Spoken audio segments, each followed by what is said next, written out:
How's it going, everyone? In today's video, I'll show you on how you can factory reset your GameSir Nova Lite controller. So if you're experiencing bugs, glitches within your controller, it's recommended to do this.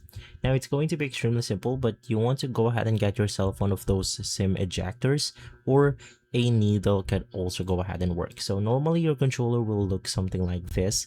Basically, you just want to flip it over and you will be able to see a small and tiny hole that will be something like this. Now, once again, this is going to be at the back of your controller. So this is empty. What you want to do is to just put a tiny sharp object onto this hole. You want to press it for around 5 seconds. Wait for the controller to power down. And basically from there, it will factory reset the controller altogether. Right after opening up the controller once again, it will go ahead and be resetted.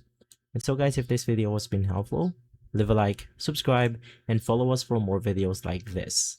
Thanks for watching.